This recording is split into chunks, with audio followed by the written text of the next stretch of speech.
दर्शकों, जब उत्तर प्रदेश में कुछ होता है तो सियासत चरम पर रहती है, लेकिन अब एक और वजह सियासत की जो आज चर्चा का विषय बनी हुई है और हमारी अगली स्टोरी में आपको दिखाने वाला हूं। अखिलेश यादव इंतजार कर रहे हैं। किसका इंतजार? राहुल गांधी का, शरद पवार और उद्धव ठाकरे। क्योंकि महाराष्ट्र में अखिलेश यादव ने दावा ठोक दिया है, चुनाव है वहां पर और उत्तर प्रदेश में भी है। लेकिन अखिलेश किस बात का इंतजार कर रहे हैं? क्या अखिलेश यादव पूरी रणनीति के साथ आगे चल रहे हैं? और आज हम ये भी कहेंगे, जो दो लड़कों की जोड़ी है, क्या उस पर अब खतरे के बादल मंडराने लगे हैं? क्योंकि महाराष्ट्र, झारखंड के साथ उत्तर प्रदेश की 9 सीटों पर उपचुनाव की घोषणा हो चुकी है। लेकिन दर्शकों, महाराष्ट्र और उत्तर प्रदेश के चुनाव में एक चीज बड़ी कॉमन है, वो है राहुल और अखिलेश की जोड़ी। समाजवादी पार्टी और कांग्रेस की बात करें तो महाराष्ट्र में समाजवादी पार्टी के मुकाबले कांग्रेस का पलड़ा भारी है। वहीं उत्तर प्रदेश में कांग्रेस के मुकाबले समाजवादी पार्टी की स्थिति बहुत मजबूत है, थोड़ी बहुत नहीं, बहुत मजबूत है।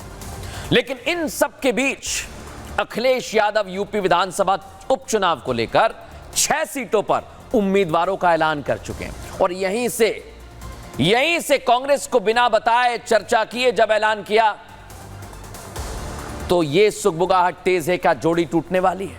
और अब प्लानिंग है राहुल गांधी पर प्रेशर बनाने की। शायद इसलिए बची हुई सीटों पर उम्मीदवार का ऐलान नहीं हुआ है और कांग्रेस से चर्चाओं का दौर चल रहा है।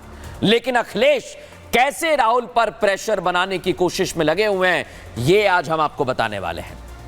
लेकिन पहले देखिए अखिलेश यादव का बयान, सुनिए और समझिए उसके मायने क्या है।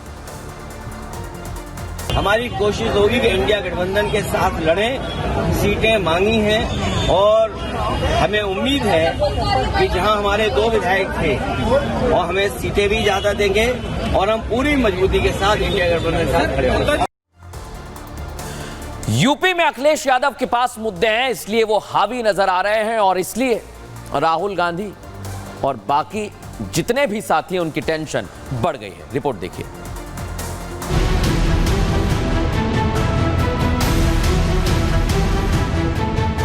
महाराष्ट्र से लेकर यूपी उपचुनाव का बिगुल बज चुका है, तारीखों का ऐलान हो गया है, लेकिन सीटों के बंटवारे को लेकर गुत्थम गुत्थी बनी हुई है। सीट बंटवारा होना जैसे जलेबी का कोना खोजने जैसा हो गया है। लेकिन यूपी उपचुनाव की तारीखों के ऐलान से पहले ही अखिलेश यादव ने अपने इरादे जाहिर कर दिए।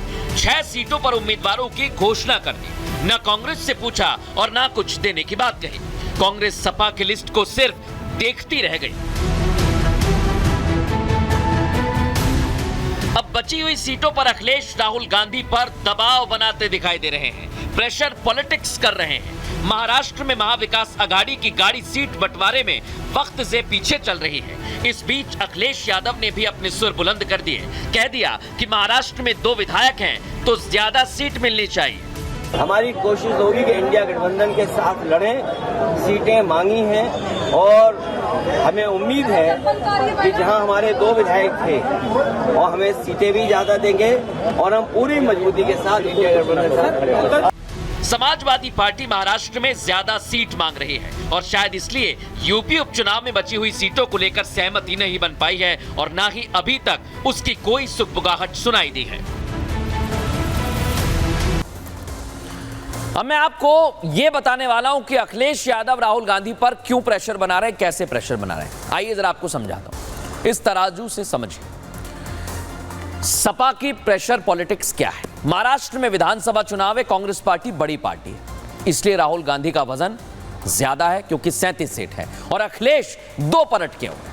लेकिन अब आ जाइए उत्तर प्रदेश और यहां पर भार देखिए, अखिलेश यादव 107 पर पहुंच गए तो राहुल गांधी 2 पर अटके हुए हैं। यह तो उत्तर प्रदेश विधानसभा की तस्वीर थी। अब आ जाइए उपचुनाव में क्या होगा। उपचुनाव में तो बहुत मुश्किल होने वाली है क्योंकि लोकसभा हाल ही में बीता और अखिलेश यादव ने 37 सीट उसमें हासिल की है, कांग्रेस के पास 6 है। तो किस आधार पर राहुल गांधी को सीट दे दें, यही तो कोशिश कर रहे हैं अखिलेश यादव प्रेशर बनाने की, क्योंकि उत्तर प्रदेश के तार सीधे सीधे महाराष्ट्र से वो जोड़ने की कोशिश में लगे हुए हैं। और समाजवादी पार्टी और कांग्रेस गठबंधन लोकसभा चुनाव में तो ठीक चला, समाजवादी पार्टी सबसे ज्यादा 37 सीट जीतकर बड़ी पार्टी बन गई, तो कांग्रेस 6 सीटों पर जीत गई। शायद यही वजह है कि समाजवादी पार्टी अपना दावा मजबूत रखते हुए, हालांकि अखिलेश यादव ये कह रहे हैं कि जल्द महागठबंधन की बात सामने आ जाएगी, करेंगे क्या करेंगे। लेकिन आप सोचिए, एक के बाद एक प्रेशर पॉलिटिक्स कैसे अखिलेश बना रहे हैं, सुनवाता हूं आपको। यूपी में भी बहुत जल्दी तय हो जाएगा, बहुत जल्दी तय हो जाएगा। साथ आना, साथ काम करना, ये बहुत अच्छी परंपरा है राजनीति में। लेकिन आप सोचिए दर्शकों, ये दो लड़कों की जोड़ी क्या टूटने वाली है या फिर साथ चलेगी? आइए जरा आपको यह भी मैं बता देता हूं। दो लड़कों की जोड़ी, उत्तर प्रदेश की 10 विधानसभा सीटों पर उपचुनाव होने हैं और 9 सीटों पर उपचुनाव का ऐलान हो गया है। अयोध्या की मिल्कीपुर सीट पर ऐलान नहीं हुआ। अब अखिलेश ने 6 सीटों पर उम्मीदवार उतार दिए। समाजवादी पार्टी कांग्रेस गठबंधन को लेकर खबर है कि गाजियाबाद सीट को लेकर सहमति बन गई है। खैर सीट सपा अपने पास रखना चाहती है। खैर सीट पर समाजवादी पार्टी ने खुद को दमदार बता दिया है और मीरापुर सीट देने से सपा ने इनकार कर दिया है। तो राहुल जाएंगे कहां? कांग्रेस ने गाजियाबाद खैर सीट मांग ली, मीरापुर सीट को लेकर भी अपनी दावेदारी ठोक दी है। लेकिन अखिलेश इतनी आसानी से मानने वाले नहीं हैं। मैं बार बार आपको बता रहा हूं, क्योंकि अखिलेश यादव अभी बची हुई सीटों पर फाइनल डिसीजन नहीं ले रहे हैं, क्योंकि वो वेट एंड वॉच की स्थिति में, यानी इंतजार कर रहे हैं, देख रहे हैं। और उसके पीछे की वजह आपको पता है, महाराष्ट्र का विधानसभा चुनाव। अब उन्होंने वहां भी दावा ठोक दिया है, अगर महाराष्ट्र में समाजवादी पार्टी को ज्यादा सीट मिलती है तो इसका इंपैक्ट उत्तर प्रदेश में दिखाई देगा। अखिलेश यादव कांग्रेस को भी उसकी मांगी गई सीटें दे सकते हैं, लेकिन उन्हें महाराष्ट्र में ज्यादा सीट चाहिए। अब सोचिए दर्शकों, महाराष्ट्र में अखिलेश यादव सीट मांग रहे हैं, तब जाकर वो उत्तर प्रदेश में देंगे। लेकिन और संभावना है, वो संभावनाएं क्या है वो भी आपको बता देता हूं। उत्तर प्रदेश में कांग्रेस के 2 ही विधायक हैं, तो आपको पता है, लेकिन महाराष्ट्र में समाजवादी पार्टी के भी 2 विधायक हैं। यहां पल्ला बिल्कुल बारी बारी से चल रहा है। अब उत्तर प्रदेश में कांग्रेस को मांगी गई सीट मिल सकती है, तो महाराष्ट्र में सपा को मनचाही सीट मिलेगी, तभी यह संभव हो सकता है, नहीं तो नहीं देंगे राहुल गांधी को। और आप सोचिए दर्शकों कि जब ऐसी स्थिति बनेगी तो फिर क्या होगा? फिर वही होगा जो हम बार बार कह रहे हैं कि इस जोड़ी में दरार आ सकती है। सीएम योगी आदित्यनाथ ने, आपको याद है, कहा बटेंगे तो कटेंगे, और इसी लाइन को लेकर हरियाणा विधानसभा चुनाव में इंपैक्ट दिखाई दिया। नतीजा रहा कि बीजेपी ने तीसरी बार रिकॉर्ड जीत हासिल की। लेकिन हरियाणा के बाद अब इस लाइन को आगे बढ़ाया जा रहा है।